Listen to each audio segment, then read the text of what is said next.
Dear students, our CM Punjab laptop programme is live now. आप इस portal को access कीजिए। इसके डिस्क्रिप्शन में इसका लिंक भी मौजूद है, जो कि हमारी HED की साइट पर, हमारी DPI की साइट पर, आपको सोशल मीडिया पर, हर जगह पे आपको अवेलेबल होगा। आप इस लिंक को क्लिक कीजिए और इस वेबसाइट पर आ जाइए। मैं आपके साथ ये छोटी सी वीडियो शेयर कर रहा हूँ ताकि 2-3 चीज़ें जो कन्फ्यूजन्स आपके अंदर आपको फील होंगी अप्लाई करते हुए, वो आप आसानी के साथ रिमूव कर सकें। सो सबसे पहले तो ये इसका प्रॉपर वेब पेज है। अगर आप सबसे पहले देखना चाहते हैं कि आपके इंस्टीट्यूट्स कौन से हैं, क्या आपका इंस्टीट्यूट एलिजिबल है इस प्रोग्राम के लिए या नहीं है, तो आप यहाँ से कॉलेजेस, यूनिवर्सिटीज़, मेडिकल कॉलेजेस की लिस्ट में आकर इसे सर्च कर सकते हैं। जैसे अगर मैं यहाँ पे कोई भी कॉलेज, जैसे मॉडल टाउन लिखता हूँ, तो यहाँ पे आ जाता है कि जी ये लाहौर का government graduate college for women, government graduate college model town, ये दोनों एलिजिबल हैं। सो आप सबसे पहले अपने कॉलेज, यूनिवर्सिटी या मेडिकल कॉलेज को इस लिस्ट में सर्च कीजिए कि क्या आप एलिजिबल हैं या नहीं है। वैसे इसके क्राइटेरिया में भी ये चीज़ प्रॉपरली मेंशन है कि हमारे जितने पब्लिक सेक्टर यूनिवर्सिटीज़ हैं, पब्लिक सेक्टर कॉलेजेस हैं और मेडिकल कॉलेजेस जो हैं, पब्लिक सेक्टर के डेंटल कॉलेजेस हैं, वो सब इसमें शामिल है। सो आप यहाँ से अपना एलिजिबिलिटी क्राइटेरिया को प्रॉपरली देख लीजिए। बहुत सिंपल, बहुत ही सिंपल एलिजिबिलिटी क्राइटेरिया है। नंबर 1, आप पंजाब के रहने वाले हो, you are domiciled in any district of Punjab. दूसरा, आप फर्स्ट या सेकंड सेमेस्टर अगर आप BS प्रोग्राम कर रहे हैं, और आपका जो मेडिकल और डेंटल कॉलेजेस है उसका आपका फर्स्ट प्रोफेशनल ईयर होना चाहिए, यानी आपका एडमिशन का ईयर 2024 हो। और दूसरी बात, अगर आप BS कर रहे हैं तो आपके इंटरमीडिएट में मार्क्स 65% होने चाहिए, regardless of your discipline, whether you have passed your intermediate examination with humanities, with science, with computer science, anything. आप 65% या इससे ज़्यादा हैं तो आप एलिजिबल हैं। इसी तरह अगर मेडिकल डेंटल कॉलेजेस में हैं तो आपकी एलिजिबिलिटी के लिए इंटरमीडिएट में 80% और हायर मार्क्स परसेंटेज जो है वो नेसेसरी है। और एक आखिरी चीज़ कि आपने कहीं और लैपटॉप रिसीव ना किया हो पहले किसी भी स्कीम में। आपके जो बहुत सारे क्वेश्चंस हैं वो हमने FAQs में डाल दिए हुए हैं, आप ये देख सकते हैं। यहाँ पे ऑलमोस्ट 16 के करीब क्वेश्चंस हैं जिनको आप अपनी आसानी से देख सकते हैं। इनको भी एक नज़र देख लीजिएगा। क्या इसकी कोई फ़ी है, आप कैसे इसमें इंक्लूड होंगे, कि आपको मस्ट लैपटॉप मिलेगा, डॉक्यूमेंट्स कौन से हैं जो अपने साथ अटैच करने हैं। यहाँ पर आपको मैं डॉक्यूमेंट्स की लिस्ट बता दूँ। जस्ट CNIC, आपका मैट्रिक सर्टिफिकेट, आपका इंटरमीडिएट सर्टिफिकेट, और अगर आपने इंटरमीडिएट बोर्ड से नहीं किया, आप A लेवल करके आए हुए हैं या किसी दीनी मदारस से पढ़ के आए हुए हैं, तो फिर आपको उसका इक्विवेलेंट सर्टिफिकेट होना चाहिए। दीनी मदारस में अक्सर इक्विवेलेंट सर्टिफिकेट नहीं होता, ऑटोमेटिकली वो कंसिडर किया जाता है इंटरमीडिएट के इक्विवेलेंट। आप उसके जस्ट मार्क्स एंटर करेंगे। और आपका डोमिसाइल, यानी आपको CNIC चाहिए, मैट्रिक और इंटर के सर्टिफिकेट्स चाहिए, और आपको डोमिसाइल चाहिए। ये 3 से 4 डॉक्यूमेंट्स हैं। अगर आपको किसी भी तरह की कोई कंफ्यूजन हो, हमने अपना हेल्पलाइन नंबर व्हाट्सएप का भी आपके साथ शेयर किया हुआ है, और आपके साथ ईमेल भी शेयर की हुई है। अगर आप डायरेक्ट यहाँ से भी फॉर्म फिल कर देंगे तब भी ईमेल हमारे पास आ जाएगी। हम आपके इश्यू को प्रॉपर एड्रेस करेंगे, आपको कॉल बैक भी करेंगे। अगर आपने इसके ऊपर हमारा फेसबुक पेज देखना हो या यूट्यूब चैनल देखना हो तो उसके लिंक भी लगे हुए हैं। जी, अब हम चलते हैं जस्ट आप प्रोसेस की तरफ कि किस तरीके से आपने अप्लाई करना है। सो मेन पेज पर आप अप्लाई नाउ पे क्लिक कीजिए। जैसे ही आप अप्लाई नाउ पे क्लिक करेंगे, आप एक सिंपल रजिस्ट्रेशन फॉर्म पे आ जाएंगे। यहाँ बहुत इंपॉर्टेंट चीज ये है कि अगर आपने अपना CNIC गलत लिख दिया और आपका अकाउंट क्रिएट हो गया, तो उसके थ्रू अपनी एप्लीकेशन मत सबमिट कीजिए, आपकी एप्लीकेशन रिजेक्ट हो जाएगी। CNIC की करेक्शन भी नहीं होगी। आप बाकी तमाम चीज़ों की करेक्शन कर सकेंगे, लेकिन CNIC की करेक्शन नहीं होगी। तो फिर क्या करें अगर CNIC गलत एंटर हो जाए, 1 डिजिट 2 डिजिट, तो उसके लिए आपने ये करना है कि नया अकाउंट क्रिएट कर लेना है। अपने ओरिजिनल CNIC से, अपने करेक्ट CNIC से नया अकाउंट क्रिएट कर लीजिए। बिल्कुल परेशान ना हो, ना हमें मेल करें कि जी मेरे CNIC का डिजिट गलत हो गया।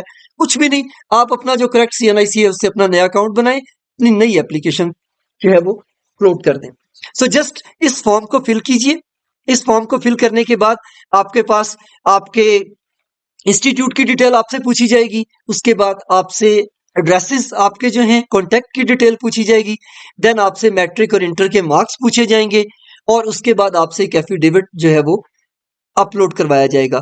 ये एफिडेविट हम अंदर इसका फॉर्मेट भी दे रहे हैं, और इस एफिडेविट के ऊपर हम आपको ये भी दिखा रहे हैं कि आपके जितनी चीजों के ऊपर आपने हमारे साथ कमिट किया, आपकी तमाम इंफॉर्मेशन करेक्ट है, आपने कोई इंफॉर्मेशन हाइड नहीं की और आपने इससे पहले कोई लैपटॉप नहीं लिया हुआ। ये एक 50 रुपीज का एक एफिडेविट होगा जो आप साथ लेकर फिल करके साइन स्टैम्प और उसके ऊपर थंब इम्प्रेशन जो होते हैं वो लगाकर आप इस पोर्टल पर अपलोड करेंगे। सो सिर्फ हमें ये 3-4 चीजें आपसे चाहिए, आपका CNIC, डोमिसाइल, मैट्रिक और इंटर के सर्टिफिकेट्स, और अगर आपने बोर्ड से नहीं किया तो कबलन सर्टिफिकेट, और उसके साथ एक एफिडेविट। जस्ट आप अकाउंट क्रिएट कीजिए। मैं अब एक अकाउंट क्रिएट करके आपको इसका इंटरनल पेजेस भी दिखा देता हूं। जब आप अपना साइन अप का फॉर्म कंप्लीट करके सबमिट पे क्लिक करेंगे तो आपकी ईमेल पर आपको एक जो पासवर्ड है OTP, one time password send किया जाएगा। तो यहां से आपकी ईमेल भी कंफर्म हो जाएगी कि क्या आप अपनी ईमेल के कोई स्पेलिंग आप मिस्टेकनली गलत तो नहीं लिख चुके हुए। अगर आपको ये OTP नहीं आता, इट मीन्स कि आपने अपनी ईमेल गलत दे दी है। आप दोबारा से साइन अप का प्रोसेस कर लें।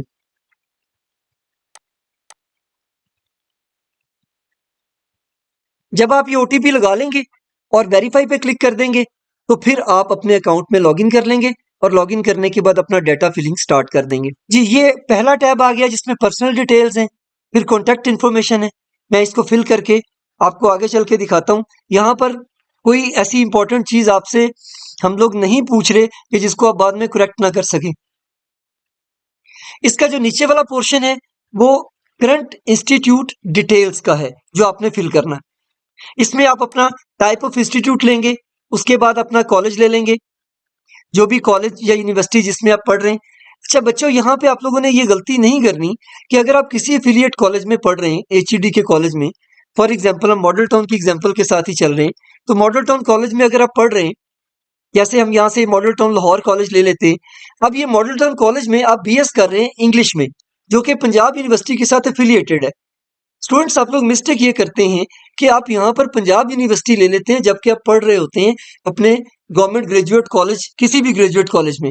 ये मिस्टेक आपने नहीं करनी। आप जिस कॉलेज में करंटली पढ़ रहे हैं आपने उसी कॉलेज का यहाँ पर नाम चूज करना है।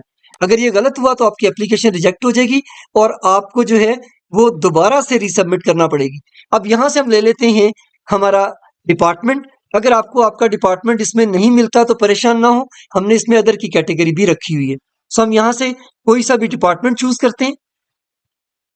डिपार्टमेंट चूज करने के बाद हम ये डिग्री, चूंकि ग्रेजुएट कॉलेजेस में सिर्फ BSc पढ़ाया जा रहा है, डेट ऑफ एडमिशन यहाँ पे आप अपनी एंटर कीजिए, जिस डेट को आपने एडमिशन लिया। अपना डिग्री का टाइटल लिखिए, जैसे हम कहते हैं जी BS कंप्यूटर साइंस। डिपार्टमेंट अलग है, डिसिप्लिन अलग है, आपने अपना डिग्री टाइटल अलग से देना है और फर्स्ट और सेकंड सेमेस्टर में जिस सेमेस्टर में आप हैं वो चूज कर लें। यहाँ पर आपने कॉलेज का रोल नंबर लिखना है, या यूनिवर्सिटी में पढ़ रहे हैं या मेडिकल कॉलेज में तो जिस रोल नंबर से आपकी अटेंडेंस लगती है, ताकि आपके टीचर्स को आपको ढूंढना आसान रहे। और यहाँ पर आपने यूनिवर्सिटी का रजिस्ट्रेशन नंबर लिखना है। इन एनी केस कि अभी आपको यूनिवर्सिटी का रजिस्ट्रेशन नंबर नहीं मिला हुआ तो आप यहाँ पर अपने कॉलेज का रोल नंबर भी लिख सकते हैं, ताकि आपकी एप्लीकेशन सबमिट हो जाए और आपके डिपार्टमेंट वाले आपको सर्च करके जो है वो वेरीफाई कर दें।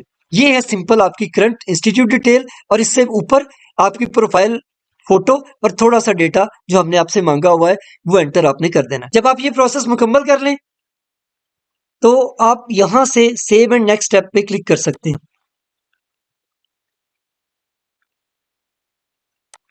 नेक्स्ट स्टेप पर आपको अपनी कॉन्टैक्ट इन्फॉर्मेशन शेयर करनी है। हम एक डमी सी इंफॉर्मेशन डाल देते हैं।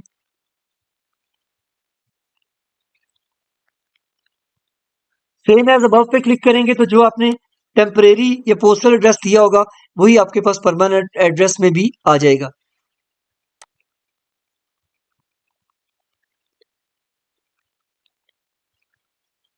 इसके बाद आप इसे जस्ट सेव करें और नेक्स्ट कर दें। यहाँ पर आपने अपने सेकेंडरी स्कूल इंफॉर्मेशन देनी है। यहाँ मैं आपको ये बता दूं कि आपकी ये इंफॉर्मेशन बोर्ड से प्रॉपरली हम लोग वेरीफाई करवाएंगे, बोर्ड से प्रॉपरली वेरीफाई करवाएंगे। इसलिए आपने यहाँ पर अपना बोर्ड का रोल नंबर, अपना ईयर, अपना सेशन, अपना डिसिप्लिन और टोटल मार्क्स और जो आपके मार्क्स ऑब्टेन्ड आपने किए वो आपने यहाँ पे लिखने। इसी तरह अपनी इंटरमीडिएट की हमें पूरी डिटेल दे दीजिए। ये मैं एक डमी डेटा डाल रहा हूँ, आप लोगों ने प्रॉपर अपना डेटा जो एंटर करना है।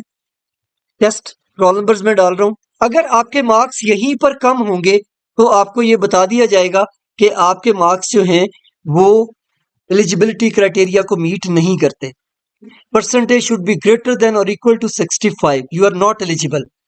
अगर आपके मार्क्स इस क्राइटेरिया को मीट करते होंगे तो फिर आपको नेक्स्ट स्टेप पे जाने की इजाजत मिलेगी। जब आप यहाँ पर चले जाएंगे तो अब आपने यहाँ पर अपने तमाम डॉक्यूमेंट्स अपलोड कर देने। ये हमने सारे करने के बाद सेव एंड नेक्स्ट स्टेप पे क्लिक किया। यहाँ पर ये आ गया एफिडेविट। इस एफिडेविट में आप इसको अच्छी तरह से रीड कर लीजिएगा। अगर आपको सैंपल चाहिए इस जगह से डाउनलोड सैंपल एफिडेविट। अगर अपने डॉक्यूमेंट को आप कंप्रेस करना चाहते हैं तो उसका लिंक भी हमने दिया हुआ है। आपके पास ये एक एफिडेविट का सैंपल आ जाएगा, ये फिल हुआ इसको फिल कीजिए। फिल करने के बाद आप इसे जो है वो प्रिंट करवाइए 50 रुपीज के एक एफिडेविट पर।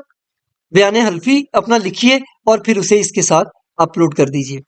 जब आप इसे अपलोड कर देंगे, मैं ऐसे एक टेस्ट के तौर पर इसे कर रहा हूं, तो फिर आप अपनी एप्लीकेशन को रिव्यू कर सकते हैं। जब आप अपने एप्लीकेशन को रिव्यू करेंगे, ये एप्लीकेशन आपकी डाउनलोड हो जाएगी। एक दफा इस तमाम एप्लीकेशन को प्रॉपरली पढ़ लीजिए, अपने डॉक्यूमेंट्स और सब चीजों को देख लीजिए। अगर आप इससे सेटिस्फाइड होते हैं तो फिर आप यहां से एग्री एंड कंफर्म पे क्लिक कीजिए और सबमिट एप्लीकेशन पर क्लिक कर दीजिए। जब आप ये सबमिट कर देंगे तो फिर आपका पोर्टल चेंज हो जाएगा, इसका व्यू चेंज हो जाएगा। आपकी एप्लीकेशन डाउनलोड करने की ऑप्शन भी आ जाएगी। इस एप्लीकेशन के ऊपर एक QR कोड भी लग जाएगा और ये स्टेटस भी आ रहे होंगे। आपने इन स्टेटस को ध्यान से देखते रहना है। अगर फोकल पर्सन आपकी एप्लीकेशन को रिजेक्ट कर देता है तो फिर आपके पास एक दफा ऑप्शन होगी, ये एक ऑप्शन होगी कि आप उसे करेक्ट करके दोबारा से सबमिट कर सकें। जब आप इस एप्लीकेशन को डाउनलोड करेंगे तो इसके ऊपर एक QR कोड आ रहा होगा। इस QR कोड को जब आप स्कैन करेंगे तो आपको पता चलेगा कि आपकी एप्लीकेशन सबमिट हुई है, पेंडिंग है, रिटर्न हो चुकी है आपको, आप सिलेक्ट हो चुके हैं, या क्या स्टेटस आपका चल रहा है। जस्ट इस QR कोड को जब आप स्कैन करेंगे तो ये एक बहुत सिंपल सा पूरा प्रोसीजर है। मजीद मालूमात के लिए अगर आपको प्रॉब्लम बने आप हमें व्हाट्सएप कीजिए या हमारा सोशल मीडिया पेज और हमारा फेसबुक पेज देखते रहिए।